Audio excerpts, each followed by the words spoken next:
جو پہلے وقتوں میں لوگ ہوا کرتے تھے وہ کس طرح اپنی صحت کو بہتر بنا کے رکھتے تھے، یا اگر ان کو کسی قسم کی کوئی بیماری لاحق ہوتی تھی تو وہ اپنا علاج معالجہ کس طریقے سے کرتے تھے۔ ٹیکنالوجی تو اب آئی ہے، باقاعدہ یہ ترقی وغیرہ سارا کچھ اب ہوا ہے۔ پوری دنیا میں اس ٹائم دوبارہ لوگ واپس پلٹ رہے ہیں اسی طرف، ہربل کی طرف، نیچرل کی طرف، اور اس کی وجہ سے پٹھوں میں کھچاؤ، طبیعت میں چڑچڑاپن، غصہ، یعنی کہ بہت ساری بیماریوں کی جڑ یہی ہے کہ جو ہم رات کو لیٹ کھانا کھاتے ہیں، یعنی کلونجی کے ساتھ، شہد کے ساتھ، دلیے کے ساتھ، ان چیزوں کے ساتھ۔ لیکن کچھ چیزیں ایسی بھی ہیں دیکھا جائے تو جو کہ عرب ممالک میں تو ہوا کرتی تھیں، لیکن یہاں پہ اب جس طرح انڈین کے جو جڑی بوٹیاں ہیں وہ زیادہ معروف ہیں۔ ان کا جو صبح کا ناشتہ ہوتا تھا وہ بادشاہوں والا ہوتا تھا، اور دوپہر کا کھانا جو ہوتا تھا وہ وزیروں والا ہوتا تھا، اور رات کا کھانا جو تھا وہ فقیروں والا ہوتا تھا۔ آج اس کا الٹ ہے۔ وَإِذَا مَرِضْتُ فَهُوَ يَشْفِينِ۔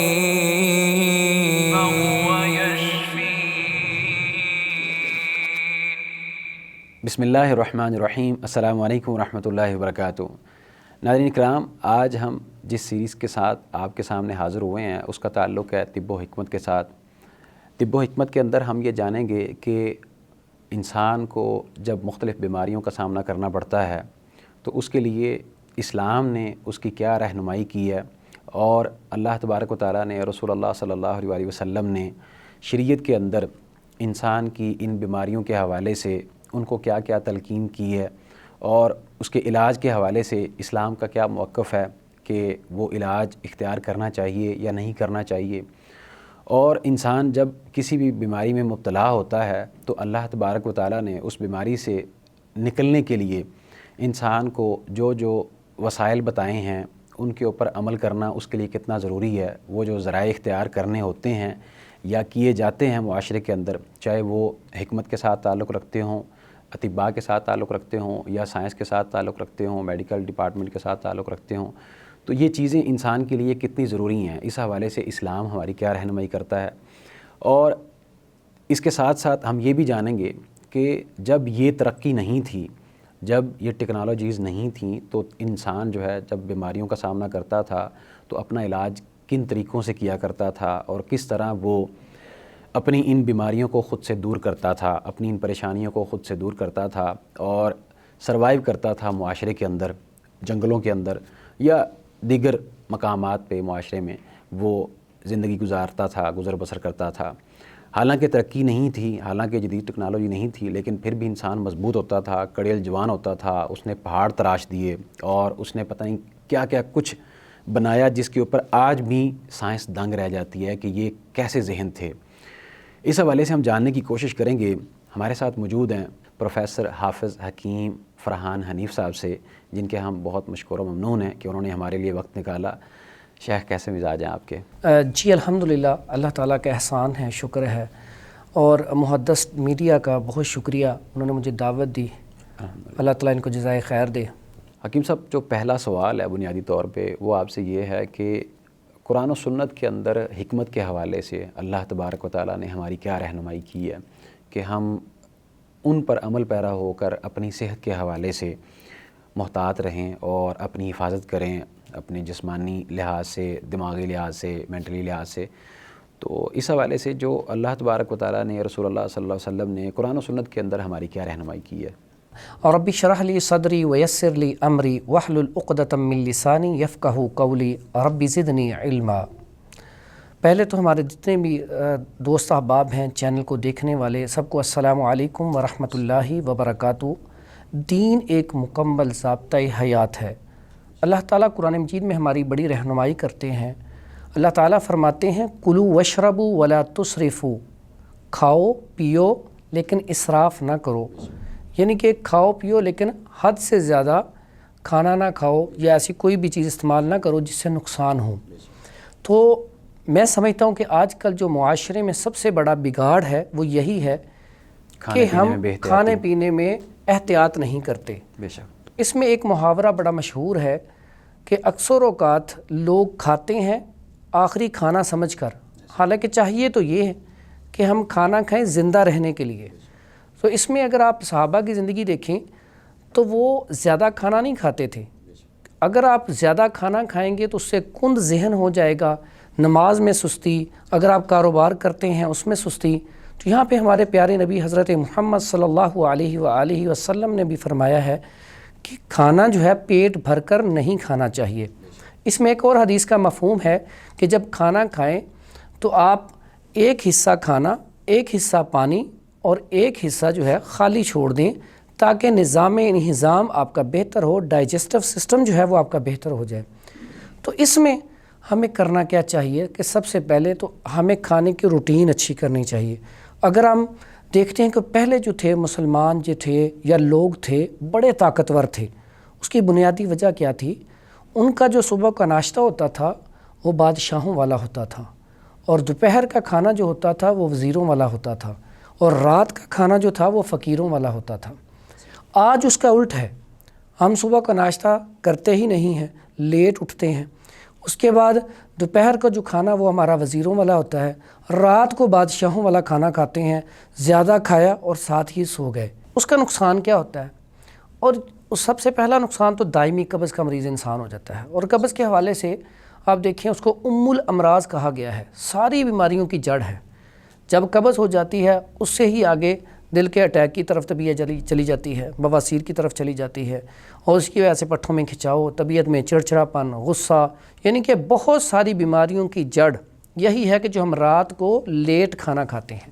تو اگر ہم کھانے کی روٹین بہتر کر لیں، ہمیں قرآن مجید میں اللہ تعالیٰ فرماتا ہے کہ کلوا واشربوا ولا تسرفوا، اگر اس کے اوپر عمل کر لیں تو ہم بہت ساری بیماریوں سے بچ سکتے ہیں. بے شک. تو اسی لیے ہمیں سب سے پہلے اس کو دیکھنا چاہیے کہ پہلے جو تھا مسلمان یا لوگ طاقتور کیوں تھے؟ وہ صبح کو ناشتہ اچھے طریقے سے کرتے تھے کیونکہ صبح سے لے کر دوپہر تک انہوں نے محنت کرنی ہے، پورا دن کام کرنا ہے، ان کے اندر طاقت ہو، وہ اچھے طریقے سے ہضم ہو سکے. پھر اس کے بعد دوپہر کو ہلکا کھانا کھاتے تھے اور تھوڑی دیر کے لیے لیٹتے تھے، کیلولا کرتے تھے.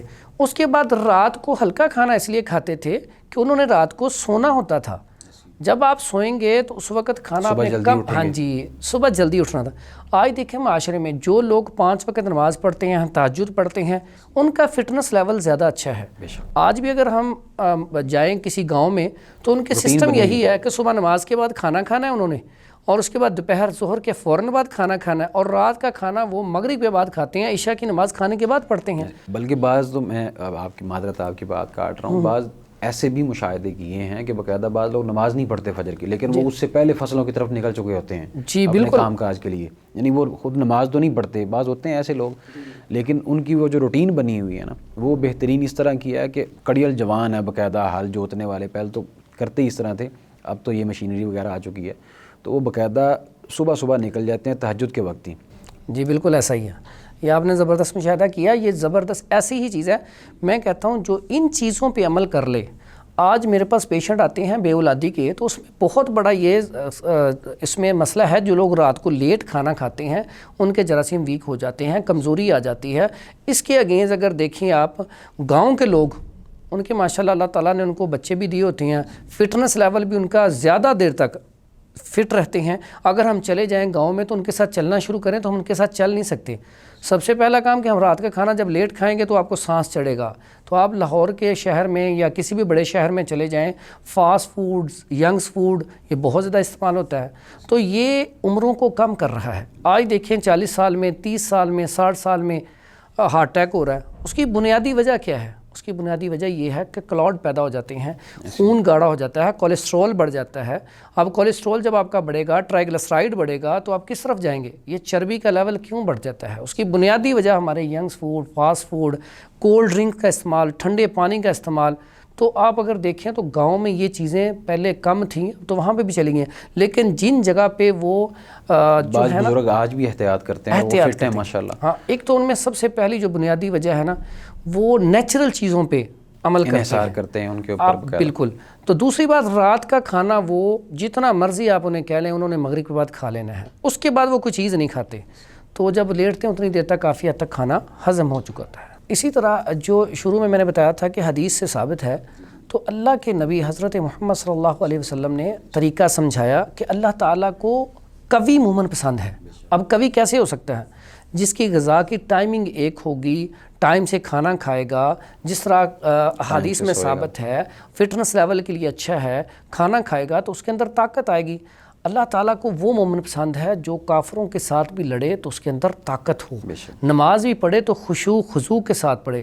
نماز تب بھی اچھے طریقے سے پڑھ سکتا ہے نا اگر اس کے اندر طاقت ہوگی تو پھر خشوع خضوع کے ساتھ. اسی طرح جو طاقتور مومن ہوتا ہے یا طاقتور انسان ہوتا ہے وہ کاروبار کے حوالے سے بھی باقیوں سے آگے ہوتا ہے. کیوں؟ ایک بیمار انسان کی یا کند ذہن یا سستی والے انسان کی سوچ بھی سست والی ہوتی ہے، اس سے نقصانات کاروبار میں بھی ہوتے ہیں. نماز بھی اچھے طریقے سے نہیں پڑھ سکتا اور وہ کافروں کے ساتھ لڑ بھی نہیں سکتا. تو اس حوالے سے قوی مومن جو ہے وہ اللہ کو پسند ہے. تو اس حوالے سے جب ہم اس طرح زندگی گزاریں گے، اس کے اوپر عمل کریں گے، احتیاطی تدابیر کے اوپر عمل کریں گے اور غذائیں ایسی کھائیں گے جس سے انسان کا فٹنس لیول اچھا ہو. کوئی بھی غذا لگاتار نہیں کھانی چاہیے. جیسے گوشت ہے تو ایسا نہیں ہونا چاہیے کہ آپ گوشت ہی کھائے جائیں. آپ کو چاہیے کہ ہر طرح کی چیز آپ کھائیں، جتنی بھی چیزیں اللہ تعالیٰ نے بنائی ہیں وہ ساری اور تبدیل کر کے، ٹھیک ہے، وہ کھائیں تو انشاءاللہ اس سے آپ کا فٹنس لیول اچھا ہوگا اور آپ انشاءاللہ قوی مومن ہو جائیں گے. میں آپ کی ایک وہ اور بات کی طرف رہنمائی کرنا چاہتا ہوں کہ حدیث کا مفہوم ہے کہ ابن آدم کو کمر سیدھی کرنے کے لیے 1-2 لقمے ہی کافی ہیں. تو اس میں ایک اور بات ہمیں ملتی ہے، صحابہ کی زندگی کو اگر ہم دیکھیں، مطالعہ کریں تو صحابہ نے کتنی جنگیں لڑی. تو اس میں بعض اوقات ایسا ہوتا تھا کہ کافی دن تک جنگیں لڑنی پڑتی ہیں، تو اس میں فاقے برداشت کیے. بعض اوقات ایک کھجور ہوتی تھی اس کے اوپر گزارا ہوتا تھا، بعض اوقات کھجور کی گٹھلی ہوتی تھی ان کو چوس کر گزارا ہوتا تھا. بلکہ وہ جو حدیث ہے باقاعدہ جس کے اندر آتا ہے کہ وہ انہوں نے اتنا لمبا سفر کیا تھا تو ان کے پاس کھجور کی گٹھلیاں باقی رہ گئی تھی، باقی سارا زیادہ راہ ختم ہو گیا تھا. اور بعد میں جب وہ آگے گئے تو پھر مچھلی ملی ان کو سمندر کے اوپر، جس کا مطلب بہت بڑا انہوں نے گوشت کا حصہ جو ہے وہ کھایا پیا، اور اونٹ کے اوپر بیٹھ کے وہ باقاعدہ دیکھتے تھے کہ کتنی بڑی مچھلی ہے. تو اس طرح کے واقعات ملتے ہیں بے شک. تو اس میں دیکھیں کہ صحابہ کی زندگی جو ہے ہمارے لیے جو ہے وہ نمونہ ہے. اگر ہم اس کو آئیڈیل بنا لیں تو ہم زبردست کامیابیاں سمیٹ سکتے ہیں، صحت بھی ہماری فٹ رہے گی. اور اس میں جو سب سے بڑی بات کہ وہ جو بھی ہمارے پیارے نبی صلی اللہ علیہ وسلم کی سنت ہوتی تھی نا اس کے اوپر عمل کرتے تھے. بے شک. تو اگر ہماری زندگیوں میں بھی اللہ تعالیٰ ہمیں تھوڑا سا صبر دے دے، جیسا کہ قرآن میں آتا ہے، قرآن مجید میں یا ایھا الذین آمنوا استعینوا بالصبر والصلاۃ، اے ایمان والو مدد طلب کرو. کس کے ساتھ؟ صبر کے ساتھ، نماز کے ساتھ. پھر اللہ تعالیٰ کہتا ہے ان اللہ مع الصابرین، بے شک میں صبر کرنے والوں کے ساتھ ہوں. لیکن جب ہمارے سامنے کھانا آتا ہے تو ہم سے صبر نہیں ہوتا. اگر اللہ تعالیٰ ہمیں صبر دے دے تو پھر آپ دیکھیں کہ صحابہ کی زندگی کیسی تھی. وہ تو ایک کھجور کے اوپر انحصار کرتے تھے، اور جب جنگیں ہوتی تھی پتے بھی کھانے پڑتے تھے تو وہ پتوں کے اوپر گزارا کرتے تھے، اور پیٹ کے اوپر پتھر باندھ کے بھی جنگیں لڑی ہیں اور وقت گزارا ہے. آج ہمارے اندر میں سمجھتا ہوں کہ صبر نہیں ہے، اور ہمیں دعا بھی کرنی چاہیے کہ اللہ ہمیں صبر عطا کر دے. اگر اللہ تعالیٰ ہمیں صبر دے دے تو اگر انہی چیزوں کے اوپر ہم بھی عمل کریں تو انشاءاللہ ہم قوی مومن بھی ہو جائیں گے، اور ہمارے اندر طاقت بھی زیادہ آ جائے گی، فٹنس لیول بھی اچھا ہو جائے گا، اور انشاءاللہ بہت ساری بیماریوں سے بھی ہم بچ سکیں گے. بے شک.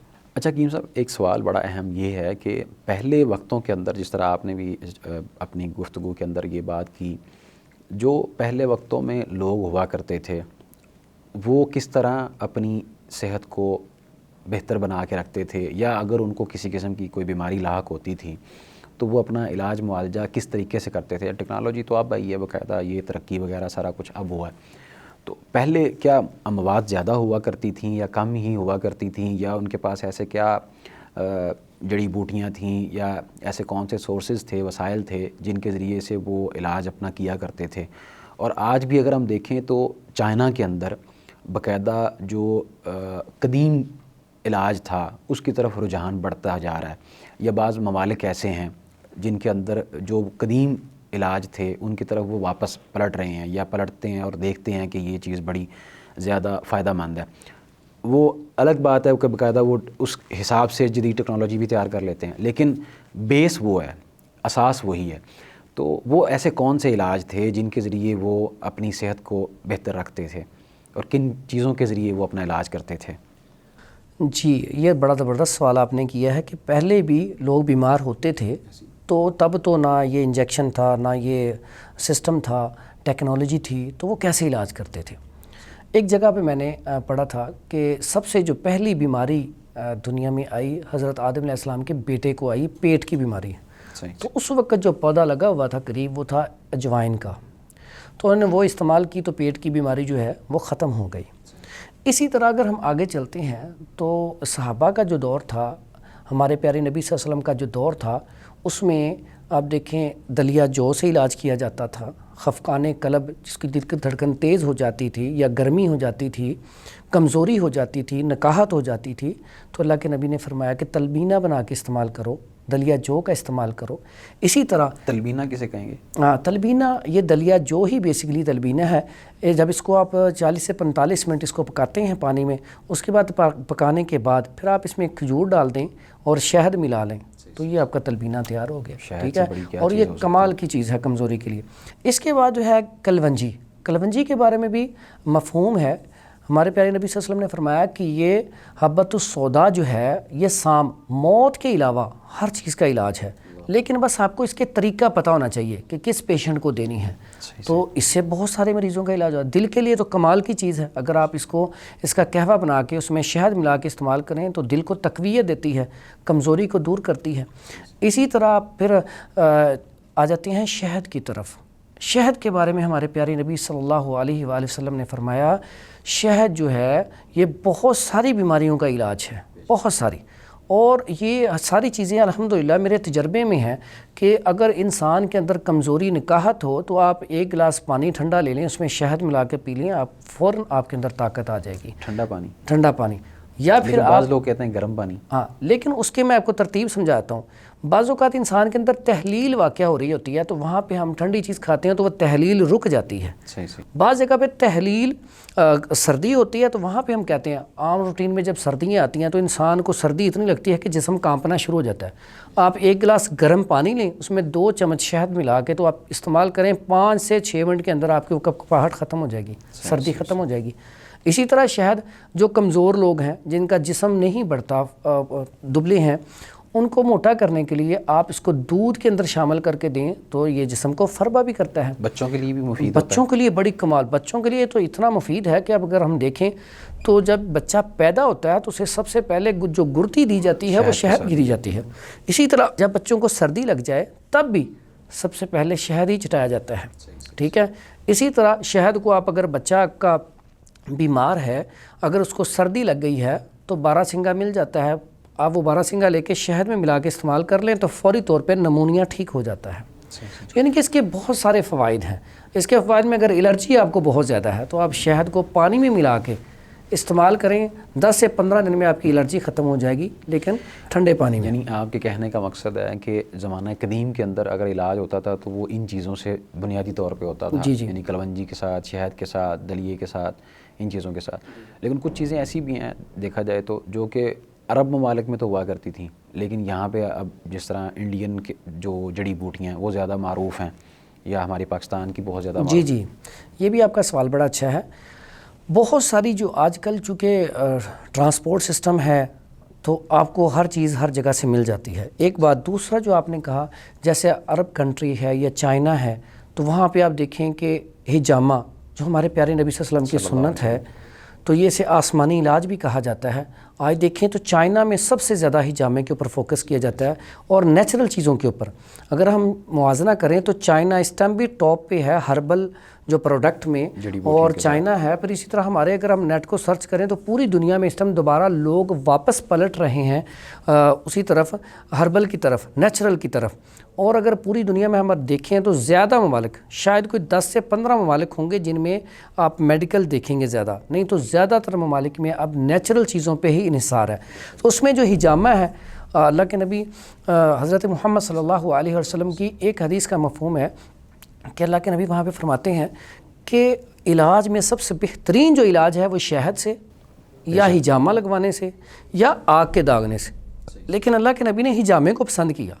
تو عرب ممالک میں ہجامہ بہت زیادہ عام ہے، بہت زیادہ، میں خود کیا ہوں الحمدللہ، وہاں پہ میں نے کافی لوگوں کا کیا ہجامہ۔ تو اسی طرح اگر ہم تھوڑا سا پیچھے جائیں، یہ اسی کوئی 20-30 سال پیچھے جائیں، یا آج کے دور میں بھی کئی لوگ جب کوئی ایکسیڈنٹ ہو یا گر جائیں یا چوٹ لگ جائے تو ہمارے جو آباء و اجداد تھے انہوں نے فوراً کہنا ہے کہ آپ دودھ لیں 1 گلاس، اس میں ہلدی ڈالیں، شہد ڈالیں اور دیسی گھی ڈال کے پی لیں، ٹھیک ہے. اب وہ کیا ہے، وہ ہمیں نسل در نسل سینہ بسینہ ہمیں ان چیزوں کا پتہ ہے. یا چوٹ لگی تو سنڈ کھا لیں، ٹھیک ہے. یہ جی ادرک، اس کو خشک کر کے سونڈ بنا لیا جاتا ہے، یہ دردوں کے لیے کمال کی چیز ہے.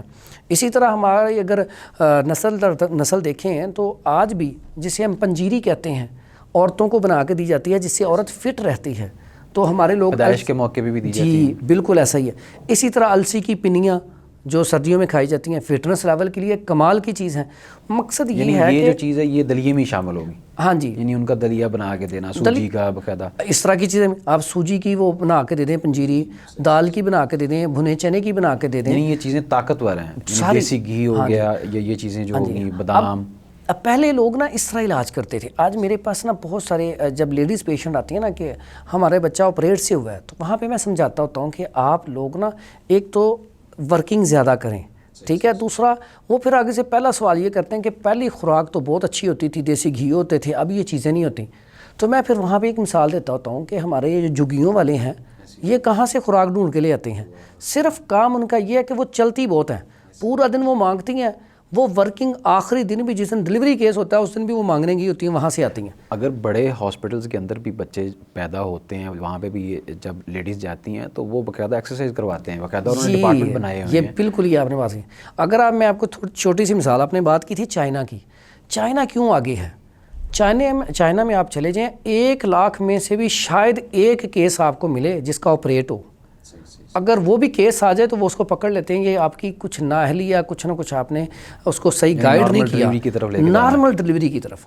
آج ہمارے معاشرے میں یہ بھی بہت بڑی بیماری ہے کہ جب آپریٹ 1 سے 2 ہو جاتی ہیں عورت کے تو اس کے جو ہے طبیعت مسائل بچے آگے نہیں ہو سکتے. تو یہ چیزیں جو ہے نا آج بھی جو لوگ تو نیچرل کی طرف جا رہے ہیں نا، جو نیچرل چیزیں استعمال کرتے ہیں، ایکسرسائز کرتے ہیں، واک کا اہتمام کرتے ہیں. میں کہتا ہوں کہ انسان جو ہے نا کھانے پینے میں احتیاط کرے اور واک. پہلے تو نا زمینوں پہ کام کرتے تھے، فٹ تھے، آج ہمارے وہ کام نہیں ہے. تو ہمیں صبح کے ٹائم ایکسرسائز لازمی کرنی چاہیے، بہت ساری بیماریوں سے نجات حاصل کرتے ہیں. حکیم صاحب، جو موسم چل رہا ہے نا ابھی قربانی کے بعد، بہت سے لوگوں کا قربانی کے دوران ہی پیٹ خراب ہو جاتا ہے اور بہت سے لوگوں کا اس موسم کے اندر پیٹ خراب ہو رہا ہے. اس حوالے سے آپ کیا کہیں گے کہ ان کو کیا احتیاطی تدابیر اختیار کرنی چاہیے؟ جی، آپ کا سوال بہت زبردست ہے. اس میں سب سے پہلا جو کام کرنے والا ہے احتیاطی تدابیر. کیونکہ عید قربان پہ قربانی کا گوشت ہوتا ہے تو ہم کیا کرتے ہیں کہ 2 4 دن 5 دن 6 دن کثرت سے گوشت کا استعمال کرتے ہیں. ایک تو یہاں پہ گوشت کا استعمال کریں، پہلے دن کریں اور دوسرے دن پھر کم کر دیں، کسی سبزی میں ملا کے کھا لیں. اگر کیونکہ موسم کے اندر گرمی ہے، جب گرمی ہوگی تو اس کے اندر پھر انسان کو جب بھی جسم کے اندر گرمی ہوتی ہے تو اس کو آنتوں کی انفیکشن ہو جاتی ہے. اب گوشت زیادہ کھانے سے جو سب سے پہلا مسئلہ ہوتا ہے وہ آنتوں کے اندر انفیکشن ہوتی ہے. جب آنتوں کے اندر انفیکشن ہوتی ہے تو انسان کو پیٹ خراب ہوتا ہے. انسان کا اس میں ہوتا ہے کیا 3 4 دفعہ موشن آتا ہے اور پیٹ میں وٹ ہونا شروع ہو جاتا ہے، درد ہونا شروع ہو جاتی ہے. تو یہ گرمی کی سب سے بڑی علامت ہے. پہلے تو یہ نوٹ کر لیں کہ واقعی پیٹ میں ہلکی سی آپ کی ہلچل ہو رہی ہے، پیٹ میں درد ہو رہی ہے تو پھر موشن آ رہا ہے تو اسے ہم پیچش کہیں گے. ایک ہوتے ہیں اسہال پانی کی طرح آتے ہیں، وہ ایک دفعہ آ جائے دوسری دفعہ انسان کے اندر پانی ختم ہو جاتا ہے. موشن کہیں گے. ہاں، لوز موشن. تو یہ ہے پیچش ہی ہوتے ہیں، وہ گرمی سے ہوتے ہیں. تو اس کا علاج بڑا آسان سا ہے. ایک تو 2 4 دن کے لیے اسے نا ابلے چاول یا دلیا جو بڑا کمال ہے، کھچڑی کھا لے. اس کے علاوہ اسے مشروبات میں آپ شربت انجبار دے سکتے ہیں، وہ فوری طور پہ نا آپ کے موشن روک دیتا ہے اور پیٹ میں درد بھی ختم کر دیتا ہے. چھلکا 1 گلاس پانی لیں یا دودھ لیں ٹھنڈا، اس کے اندر چھلکا ملا کے دے دیں، میٹھا کر لیں اسے. اس کے علاوہ آپ آج کل کے موسم میں گوند کتیرا مل جاتا ہے، تخم بالنگو مل جاتا ہے، وہ رات کو بھگو دیں، صبح پانی میں ملا کے وہ پلا دیں. یہ ساری چیزیں آج کل کے موسم کے حوالے سے بہترین اور کمال کی چیزیں ہیں. دہی کے اندر چھلکا ڈال سکتے ہیں. دہی کے اندر بھی چھلکا ڈال سکتے ہیں، لیکن ایک بات یاد رکھیں، جب بھی آنتوں کے اندر انفیکشن ہو تو ایسی دوائی نہیں دینی جس سے فوراً موشن رک جائیں، کیونکہ اس سے کیا ہوگا پھر آپ کے دماغ کی طرف گیس چڑھے گی، سر میں درد شروع ہو جائے گی. آپ نے ایسی دوائی دینی ہے جس سے سوزش اترے، آہستہ آہستہ موشن ٹھیک ہو جائے. یعنی پرہیز ساتھ کریں، مطلب کچھ اور کھائیں پیئیں نا. ہاں جی. اس کے علاوہ بڑا آسان سا ایک حل ہے. آپ کے کچن میں پتی پڑی ہوتی ہے، پتی کا قہوہ بنا کے آپ ٹھنڈا کر کے وہ پلا دیں فوری طور اور پہ. کوئی چیز نہیں ڈالنی اس کے اندر. کوئی ضرورت. بعض یہ چیزیں بتانے کا مقصد ہے کہ بعض اوقات انسان کسی جگہ پہ آیا تو اسے دوائی نہیں مل رہی, تو ان میں سے کوئی چیز لے کے استعمال کر لے. اچھا, پتی خشکی پیدا کرتی ہے؟ ہاں, پتی جو ہے وہ خشکی پیدا کرتی ہے, لیکن اس وقت ہمیں اس کا مزاج ہے سرد خشک, تو یہاں پہ وہ سردی خشکی پیدا کر کے تو وہ فوری طور پہ موشنوں کو سکون دے دے گی. لیکن اس کے پراپر علاج کے لیے میں آپ کو ایک نسخہ بتا دیتا ہوں, عام پنسار سٹور سے مل جاتا ہے. وہاں پہ آپ نے ہلدی لینی ہے, ایک اچھی والی ہلدی ہو, ملٹھی لینی ہے اور سونف لینی ہے. شرط یہ کہ تینوں چیزیں اچھی صاف ستھری ہوں. اس کو گرائنڈ کر لیں, تو یہ چمچ کا چوتھائی حصہ 1 سے 2 ماشا صبح دوپہر شام کھائیں, کیونکہ یہ 4-5 دن 6 دن یا ہفتہ 10 دن کھا لیں. کیونکہ بعض میرے پاس ایسے پیشنٹ آتے ہیں کہ انہیں یہ مسئلہ شروع تو ہوا عید قربان سے, لیکن بعضوں کا 2 سال 3 سال ختم نہیں ہوتا. تو لوگ اس کو سمجھتے ہیں کہ یہ نا موشن ہے, وہ فلیجل یا اس کا انجیکشن لگوا لیا یا ٹیبلٹ کھا لی, تو وہ اس کو ایز ٹریٹ کرتے ہیں موشن کے ساتھ. تو یہ موشن نہیں ہوتے, یہ پیچش ہیں, یہ آنتوں کی سوزش ہے. اس کا پراپر علاج کروائیں. اگر اس کا علاج نہیں کروائیں گے تو آنتیں کمزور ہوتی جائیں گی. اس کا نقصان یہ ہوگا کہ پنڈلیاں درد, جسم میں بخار رہنا شروع ہو جائے گا, سستی, کاہلی, کمزوری, وزن کم ہونا شروع ہو جائے گا. یہ پھر آگے بڑے نقصان ہو جاتے ہیں. یعنی ایک طرف ہم نے عید کے اوپر ہیوی ڈوز لی, یعنی گوشت جو ہے, پروٹین جو ہے وہ بہت کثیر مقدار میں لے لیا, تو اس وجہ سے پھر یہ مستقل بن جائے گا. اوپر سے ہم فاسٹ فوڈ کھاتے رہتے ہیں. جی. تو اس میں احتیاطی تدابیر کہ ہم نے ان دنوں میں کھانا چھوڑ کے, جیسے آپ نے بات کی کھچڑی وغیرہ, تو یہ بہترین چیز ہے. ابلے چاول استعمال کر لیں, دلیا جو بہت اچھا ہے, مربع آملہ بہت اچھا ہے, سبزیاں استعمال کر لیں, کدو, توری, ٹنڈے. صحیح. ہمیں یہ کس طرح پتہ چلے گا کہ اب سوزش ختم ہو چکی اور میں بالکل ٹھیک ہوں؟ ہاں جی, یہ اس کے سب سے پہلے تو آپ کو ایک تو پیٹ میں درد ختم ہو جائے گی, دوسرا موشن ایک دفعہ آنا شروع ہو جائے گا اور ٹھیک صحیح آنا شروع ہو جائے گا. صحیح. تو آپ خود ہی آپ کو اندازہ ہو جائے گا میرے وہ پیٹ میں درد بھی ختم ہو گیا اور موشن آنا ختم ہو گیا. ایک دفعہ آنا چاہیے 24 گھنٹے میں, تو وہ ٹھیک ہو جائے گا انشاءاللہ. بہت شکریہ حکیم صاحب. اللہ تعالیٰ آپ کو رحمتوں برکتوں سے نوازے. اللہ تعالیٰ آپ کی صحت میں, ہماری صحت میں برکت دے, اور اللہ آپ سے بھی دین کا کام لیتا رہے, لوگوں کی خدمت کا کام لیتا رہے, ہم سے بھی لوگوں کی خدمت کا کام لیتا رہے. ناظرین, یہ تھا ہمارا آج کا پروگرام, جس کے اندر حکیم صاحب نے ہمیں بہت مفید معلومات دیں کہ زمانہ قدیم کے اندر لوگ کس طرح علاج کیا کرتے تھے, اور وہ کس طرح قوی اور مضبوط بنا کے اپنے آپ کو رکھتے تھے. اور آج بھی جو لوگ اپنے کھانے پینے کا لحاظ رکھتے ہیں, اپنی روٹین جو ہے اس کو سیٹ رکھتے ہیں, اور اچھے طریقے سے کھانا کھاتے ہیں, اور پیٹ بھر کے کھانا نہیں کھاتے بلکہ بھوک رکھ کے کھانا کھاتے ہیں, اور ٹائم پر سوتے ہیں, اور صبح جلدی اٹھتے ہیں, اور واک کرتے ہیں, ایکسرسائز کرتے ہیں, تو ان کی صحت جو ہے وہ بالکل فٹ رہتی ہے. اور جو لوگ فاسٹ فوڈ کھاتے ہیں, صبح کے وقت کچھ بھی نہیں کھاتے, ناشتہ کرتے ہی نہیں ہیں, 12 بجے اٹھتے ہیں, اس کے بعد پھر ان کا کیا ناشتہ ہوتا ہے, اور پھر ان کا کیا جو ہے لنچ ہوتا ہے, کیا ڈنر ہوتا ہے, اور ڈنر کے اندر پھر وہ فاسٹ فوڈ, پیزے چلتے ہیں, برگر, شاورمے چلتے ہیں, تو اس کے بعد پھر انہوں نے کیا سونا ہے اور کیا نیند پوری ہونی ہے. تو اس سے کتنی بیماریاں جنم لے رہی ہیں, بلکہ بچوں کے اندر ایسی بیماریاں اور اس طرح کے ہارٹ اٹیک پیشنٹ ایسے پیدا ہو رہے ہیں جو کبھی کسی نے سوچا ہی نہیں تھا. تو یہ بنیادی چیزیں ہیں جن کے اوپر عمل پیرا ہونا ہمارے لیے انتہائی ضروری ہے. اور حکیم صاحب نے یہ بھی بات بیان کی کہ اللہ تبارک و تعالیٰ کی جو ہمارے لیے رہنمائی ہے قرآن کے اندر وہ کیا ہے, اور حدیث کے اندر اللہ کے نبی صلی اللہ علیہ وسلم نے فرمایا کہ اللہ کو قوی مومن پسند ہے. تو قوی مومن جب آپ ہوں گے تو آپ دین کی خدمت کر سکیں گے, آپ معاشرے کی خدمت کر سکیں گے, اپنے اہل و عیال کی خدمت کر سکیں گے, اور ایک اچھا انسان بن کے زندگی گزار سکیں گے. اس حوالے سے اگر آپ کا کوئی سوال ہو تو آپ کر سکتے ہیں. انشاءاللہ ہم دیگر موضوعات کے ساتھ بھی حاضر ہوتے رہیں گے. تب تک کے لیے آپ ہمیں دیجیے اجازت. اللہ حافظ.